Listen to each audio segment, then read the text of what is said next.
Halo, selamat malam semuanya, dimanapun berada ya. Kami dari kelompok 2 akan mempresentasikan mengenai subgrup pada mata kuliah struktur aljabar 1. Ini adalah kami kelompok dari kelompok 2 yang terdiri dari Putri Pardede, ada rekan yang bernama Seren Haska Aisyah, dan yang terakhir ada rekan saya yang bernama Melani Bagus. Oke, kepada teman saya Seren, boleh di-share screen materi yang akan kita sampaikan. Sebentar ya.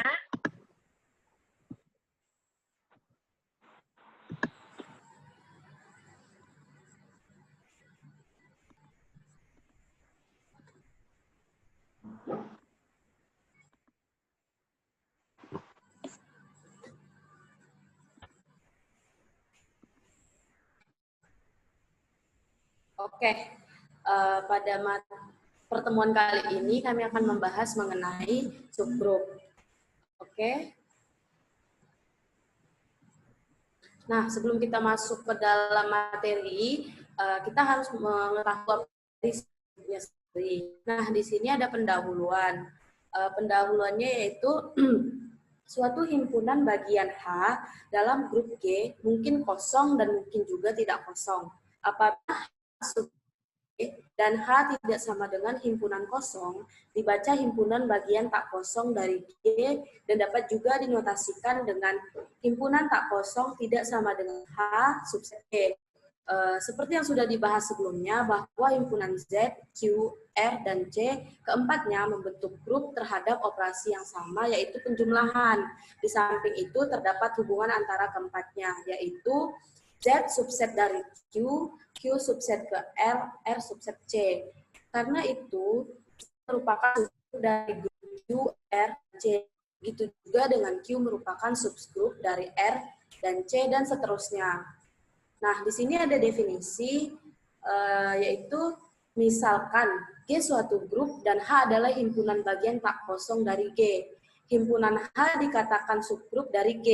Jika H juga grup terhadap operasi binar yang sama dengan G dan dinotasikan dengan H kecil sama G. Adalah istilah yang berkaitan dengan subgrup.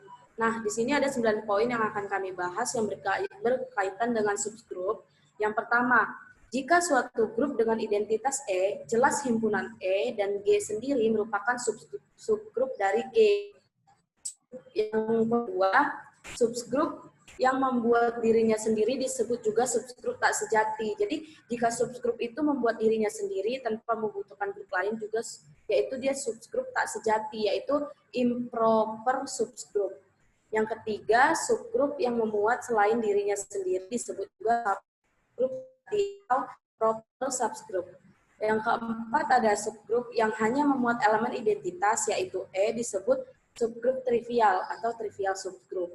Poin kelima, di sini ada subgrup yang tidak hanya memuat elemen identitas yaitu E disebut subgrup tak trivial atau non-trivial subgrup.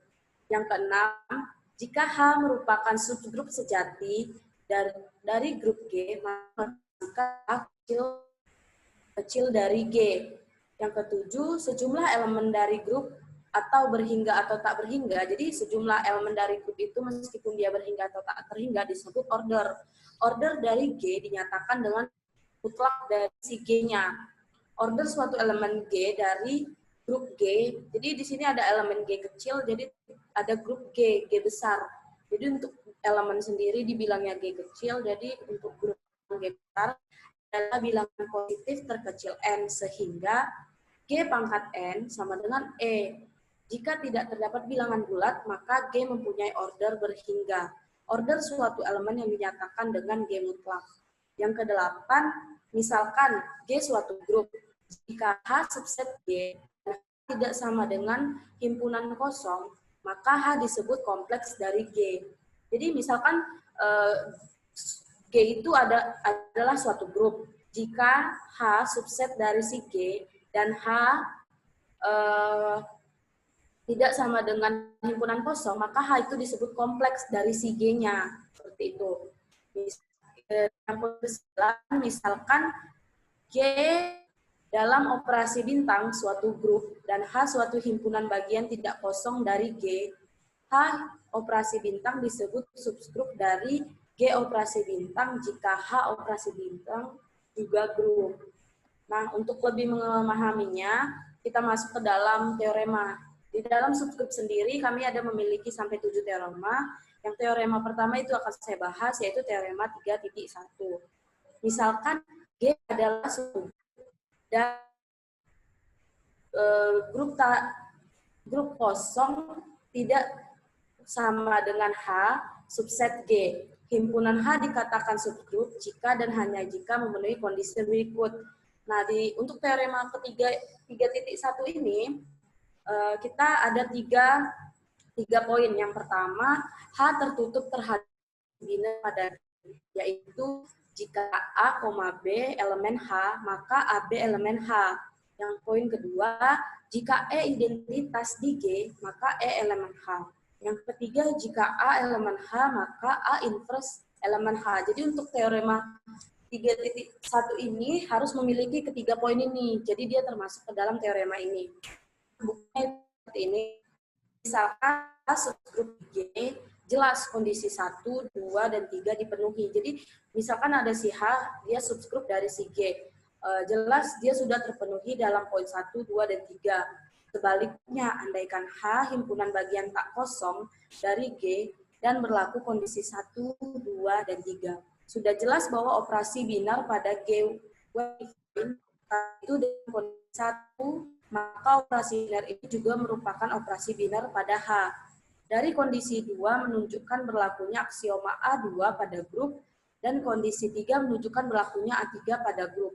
Selanjutnya, aksioma asosiatif A1 jelas dipenuhi karena setiap A, B, dan C berada di H juga dari G.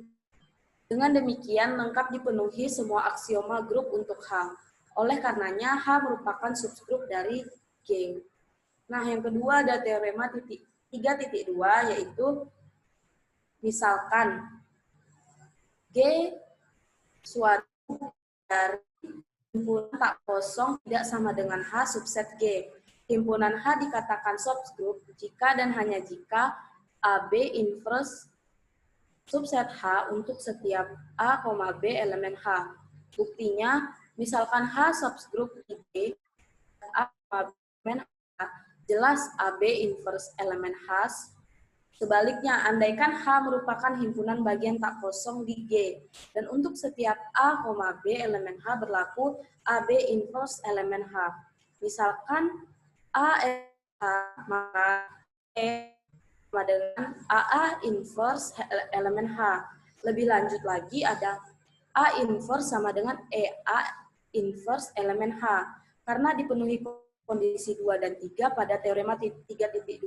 Selanjutnya misalkan A elemen H jelas B inverse elemen H sehingga AB sama dengan AB inverse elemen H. Dipenuhi kondisi 1 dari teorema 3.2. Dengan demikian telah ditunjukkan subgrup dari G. Nah, di sini saya akan membahas satu contoh soal untuk teorema 3.2, yaitu misalkan B operasi penjumlahan adalah grup bulat dengan operasi penjumlahan. Jika M suatu bilangan bulat, buktikan bahwa M sama dengan KM anggota dari elemen kan grup dari B. Penyelesaiannya, kita akan membuktikan dengan menerapkan teorema 3.2 yang sebelumnya sudah saya bahas, tetapi karena operasinya penjumlahan, maka syarat perlu dan cukup grup dari B adalah anggota A, B elemen M. Harus berlaku A dikurang B elemen M, atau inverse B terhadap tetapi lebih dulu harus ditunjukkan bahwa M suatu kompleks dari B. Karena 0 sama dengan 0M, maka 0 elemen M. Sehingga M tidak dengan bukan himpunan kosong. Jika X elemen M, maka X sama dengan KM dengan K elemen B. Karena K, M dan B, maka sama dengan X elemen B. Ini berarti M subset B. Nah, selanjutnya di bawahnya ada M tidak sama dengan bukan himpunan kosong dan M subset B, maka bukan himpunan kosong tidak sama dengan M subset B. Ambil sembarang A, B elemen M, maka A sama dengan K1M dan B sama dengan 2M dengan K1, K2 elemen B. Sehingga A, B sama dengan K1M dikurang K2M sama dengan buka kurung K1 dikurang K2 tutup kurung sama dengan untuk M-nya.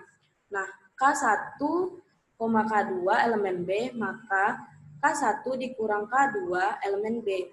Sehingga K1 dikurang K2 M elemen M atau A dikurang B elemen M. Terbukti bahwa M subgroup dari B.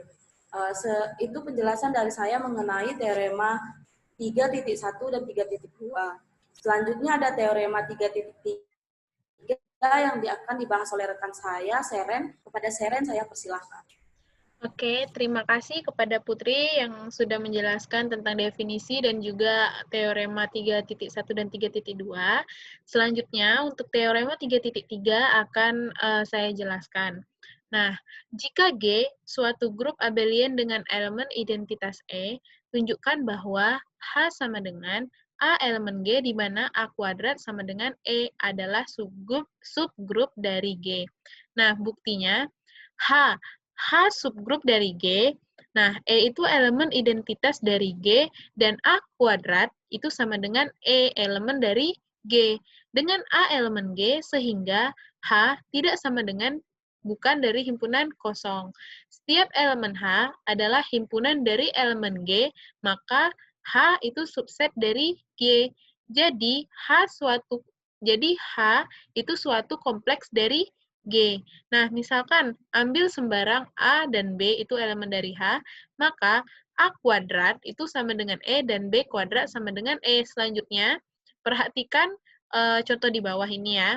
Misalkan A, B, min 1, kemudian dikuadratkan, itu bila kita pecah menjadi A kuadrat dikali B pangkat min 1 kuadrat. Nah, selanjutnya, yang A-nya tetap A kuadrat, untuk yang B itu jadinya B kuadrat dikali min 1, itu sama saja. Nah, kemudian kita masukkan, tadi kan A kuadrat sama dengan E, dan B kuadrat juga sama dengan E. Jadi, kita masukkan menjadi E dikali E pangkat min 1. Nah, itu sama dengan E. Nah, sehingga AB inverse atau AB min 1 ini elemen dari H. Jadi, H itu merupakan subgrup dari G. Nah, itu adalah penjelasan tentang teorema 3.3. Selanjutnya, ada teorema 3.4. Misalkan, G itu suatu grup, dan H itu suatu himpunan bagian tidak kosong dari G. Nah, H subgrup dari G jika dan hanya jika semua A, B elemen dari H. Nah, AB elemen dari H dan A pangkat min 1 elemen juga elemen dari H. Kita buktikan. Diketahui G adalah grup dan H itu himpunan bagian tidak kosong dari G.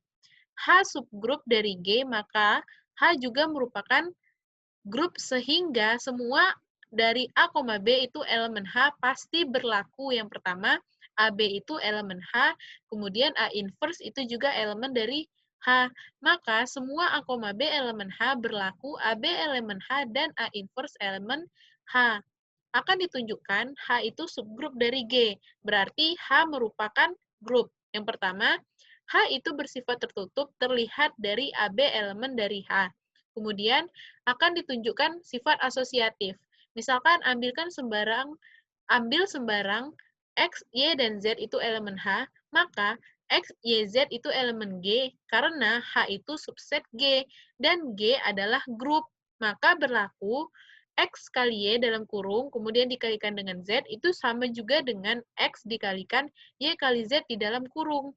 Nah, selanjutnya yang C, diketahui semua A elemen H berlaku A inverse elemen H.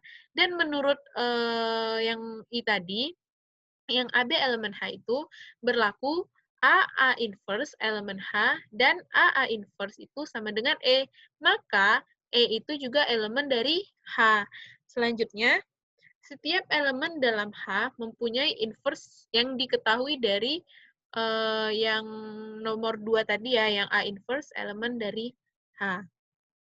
Nah, selanjutnya ini ada contoh 3.3. Nah, misalkan M itu ada matriks ABCD, di mana ABCD itu elemen dari Q, dan AD kurang BC itu tidak sama dengan 0. Adalah grup terhadap perkalian matriks. Tunjukkan apakah N matriks AB 0D, di mana ABCD ini elemen Q dan AD tidak sama dengan 0, merupakan subgrup dari M tadi. Nah, penyelesaiannya, N itu subgrup dari M. Nah, semua A, B elemen N. Maka AB elemen N dan A inverse juga elemen dari N. Jelas bahwa N subset dari M dan N tidak sama dengan 0. Maka N adalah kompleks dari M. Semua A, B elemen N dengan A itu sama dengan matriks dari A, B, 0D. Kemudian yang B itu KL 0N. Kemudian di sini diketahui bahwa A, B, D, K, L, N itu elemen dari Q. Dan AD itu tidak sama dengan 0, maka KN juga tidak sama dengan 0. Yang pertama, akan ditunjukkan AB itu elemen dari N. Nah, AB itu berarti matriks A dikalikan dengan matriks B, kan? Tadi kan yang diketahui itu matriks A, B, 0, dan D. Kemudian matriks B juga K, L, 0, dan N. Maka, jika dikalikan mendapat hasilnya AK, AL tambah BN, 0, dan DN. Itu merupakan elemen dari N. Maka, AK, AL tambah N, dan DN itu elemen dari Q. Karena A, B, D, K, L, dan N itu adalah elemen Q.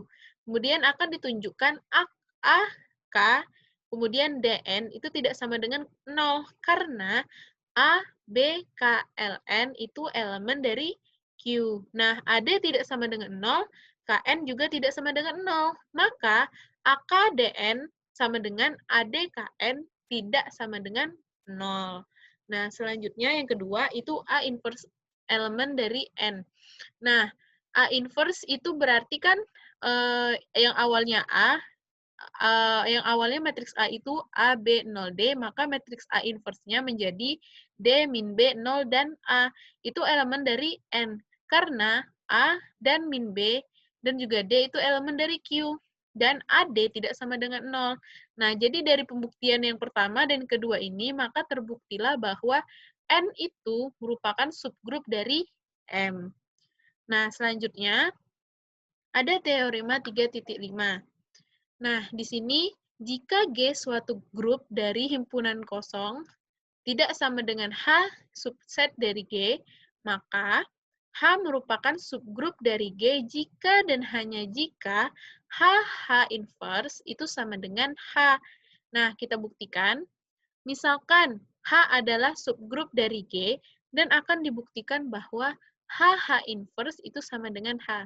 Yang pertama, ambil sembarang X elemen H inverse, maka X sama dengan AB inverse dengan A, B elemen dari H. Karena H subgrup dari G dan A, B elemen H, maka menurut teorema 3.3, yang pertama, AB inverse itu elemen H, sehingga X itu elemen H. Jadi, H inverse itu subset dari H. Itu yang pertama.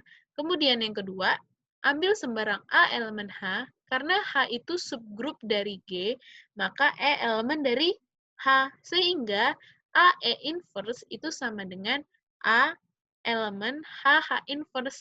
Ini berarti H itu subset dari H inverse.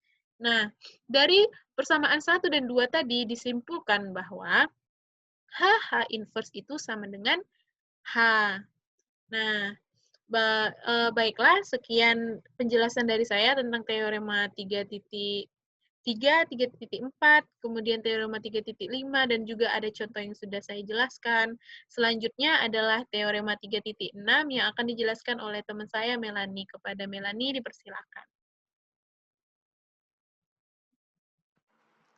Oke, jadi selanjutnya di sini saya akan menjelaskan tentang teorema 3.6. Di situ kan udah ada jika H dan K adalah subgrup dari G, maka HK adalah suatu grup dari G jika dan hanya jika HK sama dengan KH. Nah, di sini ada pembuktiannya. Karena H dan K subgrup dari G, maka HH pangkat 1 sama dengan karena H dan K subgrup dari G, maka HH pangkat min 1 sama dengan H pangkat min 1 sama dengan H, KK pangkat min 1 sama dengan K, dan K pangkat min 1 sama dengan K. Jika HK subgrup dari G, maka HK pangkat min 1 sama dengan HK, karena HK pangkat min 1 sama dengan K pangkat min 1, H pangkat min 1, sama dengan KH. Maka HK sama dengan KH. Sebaliknya, menurut 3.4, untuk pembuktian HK subgrup dari G, kita harus menunjukkan bahwa HK min 1 sama dengan HK. Hal ini ditunjukkan sebagai berikut. Jadi kan di situ udah ada dalam kurung HK, terus buka kurung HK, tutup kurung pangkat min 1 sama dengan HK, K pangkat min 1, H pangkat min 1, sama dengan H, KK pangkat min 1, H pangkat min 1. Di situ kita pakai sifat asosiatif. Selanjutnya ada HK, H pangkat min 1. KK pangkat min 1 sama dengan K, karena K subgrup dari G. Setelah itu ada KH, H pangkat min 1. Itu HK sama dengan KH, itu udah ketentuannya, dan K, buka kurung, HH pangkat min 1, tutup kurung, itu sifat asosiatif, dan sama dengan KH, H subgrup dari G, HK sama dengan KH. Jadi, HK adalah subgrup dari G. Di sini ada contoh 3.4. Misalkan G suatu grup dan A suatu elemen tertentu dari G, CA sama dengan G elemen G di mana CA disebut G elemen G di mana GA sama dengan AG. Tunjukkanlah bahwa CA adalah subgrup dari G. CA di sini disebut centralizer atau normalizer dari A dalam G. Nah, di sini ada penyelesaiannya. Misalkan E unsur identitas dari G dan EA sama dengan AE. Maka E elemen CA tidak sama dengan bukan himpunan kosong dari ketentuan bahwa setiap elemen CA adalah himpunan dari elemen G, maka CA subset G. Jadi, himpunan kosong tidak sama dengan CA subset G. Ambil sembarang X, Y elemen CA, maka XA sama dengan AX, dan YA sama dengan AY. Selanjutnya, perhatikan bahwa di sini ada XY pangkat min 1A sama dengan XY pangkat min 1 AE. Sama dengan Y pangkat min 1A, Y pangkat min 1, XY pangkat min 1 AY, Y pangkat min 1 itu sifat asosiatif, dan XY pangkat min 1, YA, Y pangkat min 1, di mana Y elemen CA, dan X buka kurung Y pangkat min 1 tutup AY min 1 sifat asosiatif, XE di luar kurungnya itu ada AY pangkat min 1, dan selanjutnya dalam kurung XA ada Y pangkat min 1 sama AX pangkat min 1, di mana X elemen CA sama dengan A XY pangkat min 1. Sehingga XY pangkat min 1 elemen CA. Jadi sub dari B. Bawah lagi, ya. Oke, sekarang kita ke nomor 2. Misalkan G suatu grup dan H subgrup dari G. AH min 1 sama dengan AH pangkat min 1 di mana H elemen H, ditunjukkan bahwa AH pangkat min 1 adalah subgrup dari G. Penyelesaiannya, H subgrup dari G, maka A elemen H, sehingga AEA pangkat min 1 sama dengan AA pangkat min 1. Sama dengan A elemen AH pangkat min 1, jadi A pangkat min 1 tidak sama dengan himpunan kosong. Untuk sembarang X elemen AH pangkat min 1, yaitu X elemen AH pangkat min 1 dengan H elemen H. Dan karena H subgrup dari G, maka H elemen G. Dan karena A elemen G, maka A pangkat G. Jadi AH pangkat min 1 subset dari G. Hingga di sini kita dapat menyimpulkan bahwa AH pangkat min 1 adalah himpunan tak kosong tidak sama dengan AH pangkat min 1 subset G. Ambil sembarang X, Y elemen AH pangkat min 1, yaitu sama dengan AH pangkat min 1 dan Y sama dengan AH1A pangkat min 1 dengan H. H salah satu elemen H. Selanjutnya perhatikan bahwa X-nya pangkat min 1 sama dengan AH pangkat min 1, AH1 min 1 pangkat min 1 lagi. Terus selanjutnya tuh di dalam kurung AH min 1, pangkat min 1-nya tadi kita kaliin ke dalam, jadi AH1 pangkat min 1, A pangkat min 1. Selanjutnya karena kita namanya A, jadi hanya keluarin AH buka kurung A pangkat min 1A, H1 pangkat min 1, A pangkat min 1. Itu kita gunakan sifat asosiatif. Sama dengan AH, H1 pangkat min 1, A pangkat min 1. Karena A pangkat min 1A sama dengan E, H subgrup dari G dan H1 elemen H, maka H1 elemen H, sehingga AH H1 pangkat min 1, A pangkat min 1 elemen AH pangkat min 1 atau X pangkat min 1 elemen AH pangkat min 1. Jadi, AH pangkat min 1 adalah subgrup dari G. Selanjutnya ada teorema 3.7. Misalkan H suatu himpunan bagian tidak kosong dan berhingga dari grup G. Jika H memenuhi sifat terhadap operasi G, jika H merupakan subgrup dari G. Buktinya yang pertama itu akan ditunjukkan jika H memenuhi sifat tertutup terhadap operasi G, maka H subgrup. Karena H memenuhi sifat tertutup, maka untuk sebarang A elemen H berlaku bahwa pangkat 2, A3, sampai dengan A pangkat N, semua berada dalam H.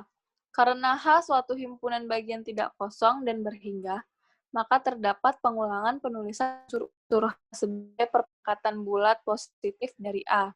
Dengan kata lain, ada bilangan-bilangan bulat positif M dan N dengan M lebih kecil dari N sedemikian sehingga A sama A pangkat negatif N. Terus, A pangkat M dikali A pangkat N sama dengan A pangkat negatif N dikali A pangkat N. A pangkat M dikali A pangkat M dikali A pangkat N sama dengan E, atau elemen identitas. Karena M lebih kecil dari N, maka M dikurang N sama dengan 0, sehingga A pangkat M dikali A pangkat N sama dengan E elemen H, dan M dikurang N dikurang 1 lebih kecil sama dengan 0. Akibatnya, A dikali A pangkat M dikurang N kurang 1 sama dengan A pangkat M dikali E sama dengan A pangkat M dikurang N dikurang 1 dikali dengan A. Hal ini berarti bahwa A pangkat M dikurang N dikurang 1 sama dengan A pangkat min 1 elemen H.